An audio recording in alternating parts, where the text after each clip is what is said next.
Hello, everyone. Welcome. Hello, everyone. Welcome to Spiritual Talks with Gerald. Welcome. So excited to have you on the podcast, and we are also recording the podcast. So this is really exciting.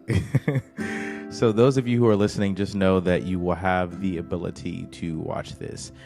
And on this video recording, i.e. regular episode now, we're going to be talking about how do I expand my life? How do I expand my life physically? How do I expand my life mentally? How do I expand my life spiritually, emotionally? How do I get the best out of this? How do I get access? How do I expand my ways of being, right? And today we're going to talk about that. I'm so excited. This is really awesome for me. Someone called me the other day, and she's crying. A good friend of mine, and she's like, I really need some of your stuff right now. And I was like, what's going on? And she's like, I'm in a rut right now, and I just don't know what to do. And all of a sudden, I said to her, are you expanding your ways of being? And she says, what do you mean by that?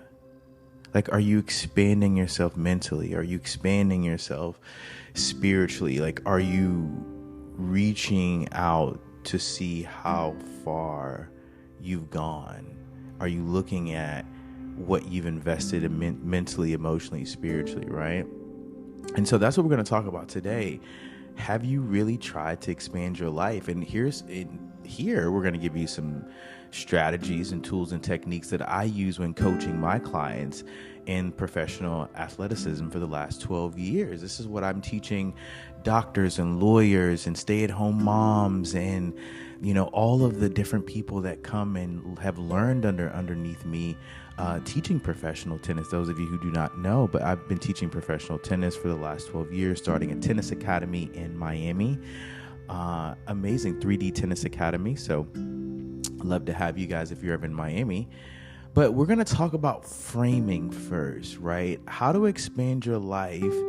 First thing, how are you looking at your life? What's the framework, right?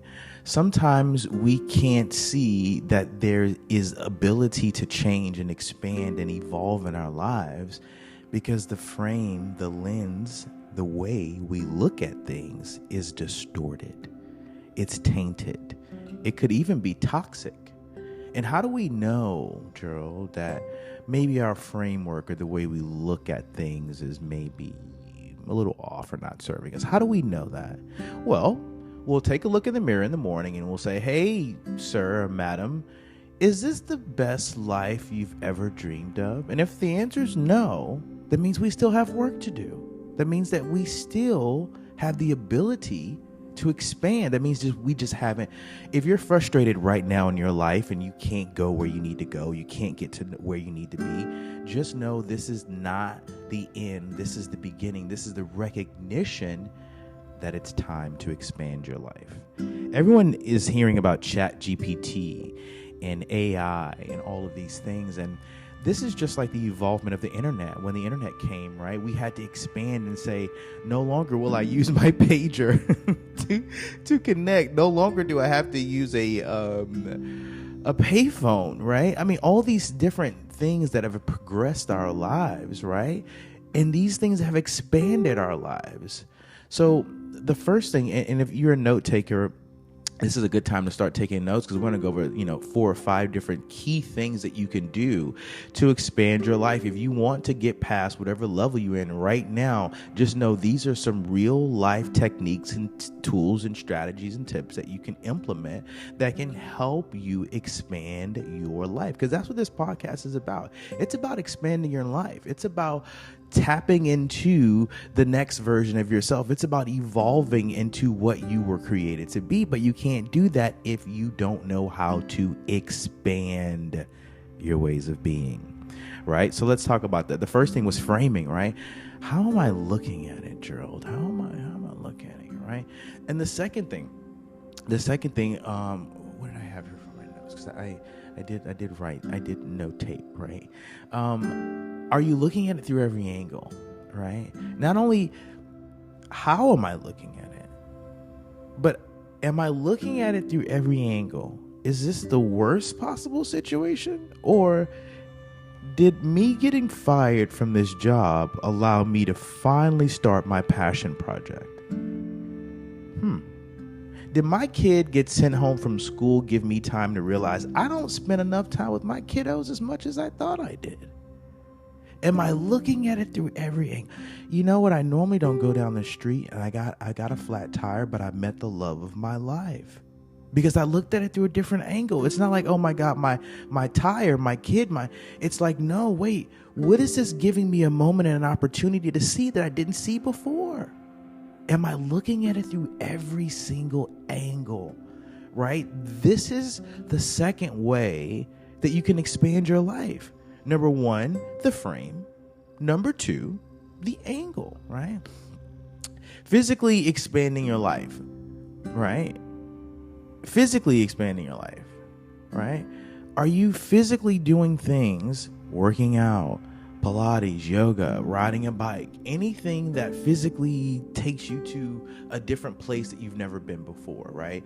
A place that is physically new to you. You're testing your boundaries. You're creating a new kinetic chain in your mind to where this is something that you haven't done before and your mind is having to figure out how to do it, right? You're creating new neurons and new cells and new connective tissues that says, oh wait, I haven't done this before. You're not living out of the past.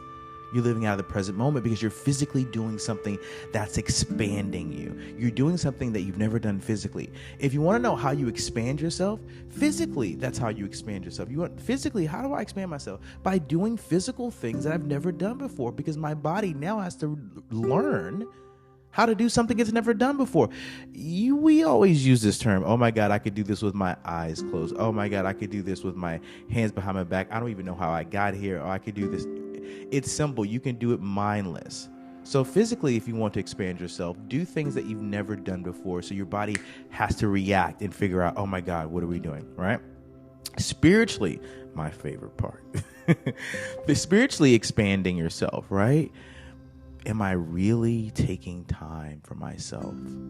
That's what spiritual expansion is about, right?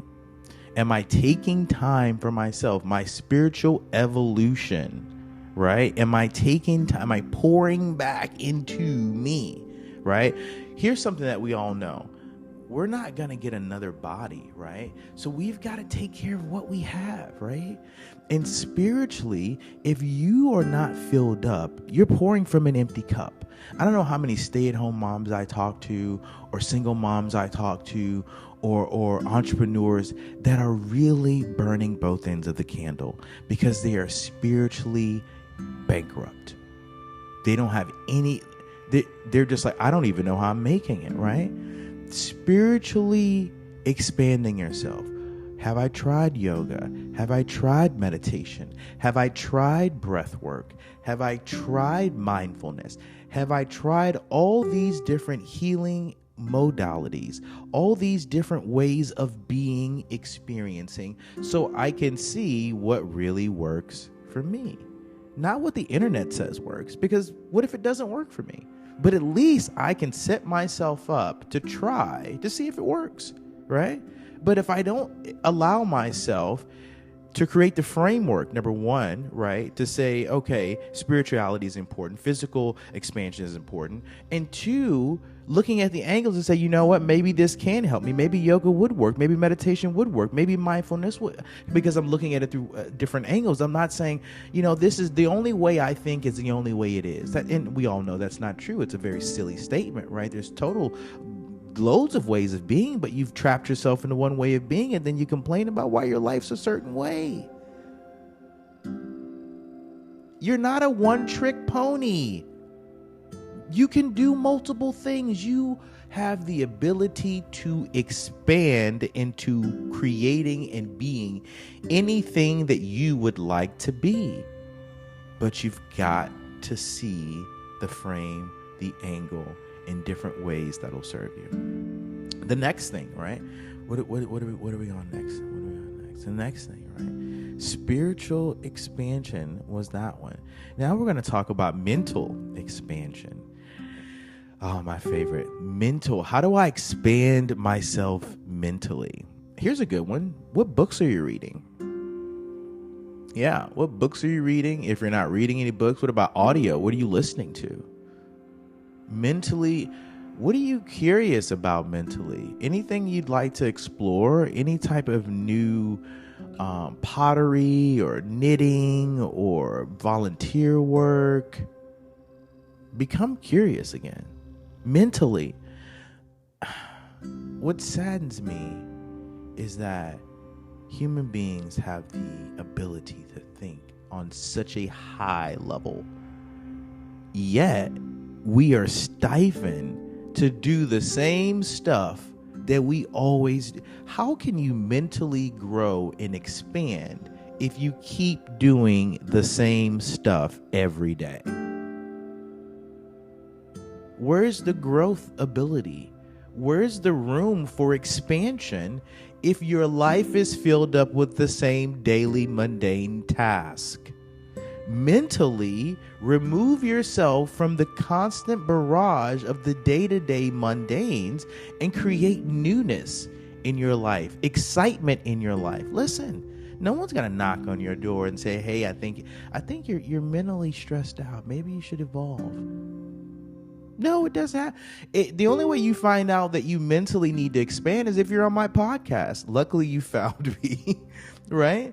But mentally allowing yourself to grow, hearing new things, listening to new things, listening to new music, listening to a new podcast like mine, right? Spiritual Talks with Gerald.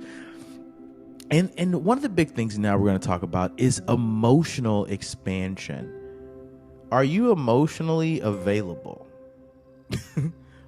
How can you expand yourself if you're emotionally guarded? Yeah. If you're emotionally unavailable. I want to be in love and find a wife. I want to be in love and find a husband, but I'm emotionally unavailable, meaning that anyone that tries to get close to me, I will figure out a way to get not close to you. How do you expand your life emotionally if you're unavailable? We'll let that sizzle in your soul a little bit. How can I create a emotional connection when I'm emotionally unavailable? Wow. Have I made room for the woman in my life? Have I made room, emotional room, for the man in my life that I say I want? Have I cleared out the closet, the emotional closet, the trauma, the wounds? Emotional expansion. How do I expand myself emotionally if I'm not even available?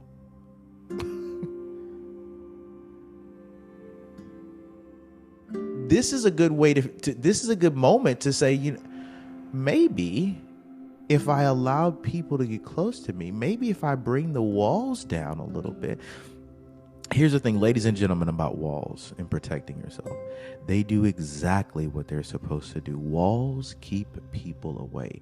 I always tell my students this, listen, the walls that you have up keep the bad guys and the bad girls away, but they also keep the good guys and the good girls away, because the wall that you put up, your emotional wall that you have up, it doesn't decide who gets over. Nobody gets over. The good, the bad, the ugly. You are safe from everybody. And if isolation is what you want, then be emotionally unavailable. And guess what? No one will hurt you. Now, you won't find love and all the other wonderful things that come with being emotionally and vulnerably available and transparent with people. But hey, at least you're safe, right? This has been really great. This has been amazing. And what do I mean by that? Today we went over some topics. We went over some tips and tools that you can use to expand your life, to expand your ways of thinking, your ways of feeling, your ways of believing, right? And these tools, these tips, these strategies, these techniques, they can help you if you utilize them, if you first recognize that you do need to physically expand, that you could work out more, right? That spiritually you could be curious about what mindfulness could do, what meditation could do, right? Emotionally, you could be unavailable and you don't even know it. And you wonder why your love life sucks, right? You didn't know, right? So again, start utilizing these tools, these techniques and strategies, and start just doing a quick analysis and say, could I be more? Is there room for expansion in my life? Can I expand to be more, feel more, have more, experience more out of life? Is my life worth expanding? Is my life worth expanding? Right? This has been another beautiful episode with Spiritual Talks with Gerald. And I'm so excited to have these videos now on YouTube and also TikTok as well. Spiritual Talks with Gerald. Follow us on Apple Podcasts, also Spotify. And we're everywhere. Spiritual Talks with Gerald. Follow, subscribe, and leave us a great review. Always love to hear any topics that you'd love for us to talk about. We'd love to talk about that as well. We're going to have some people on talking about tantric. We're going to talk about breath work and meditation and mindfulness and all the things that are near and dear to people right now. So thank you guys so much for listening in to another wonderful talk with Spiritual Talks with Gerald. And I look forward to seeing you guys again on the next podcast. Until next time, I am signing out. I'll see you guys soon. All right.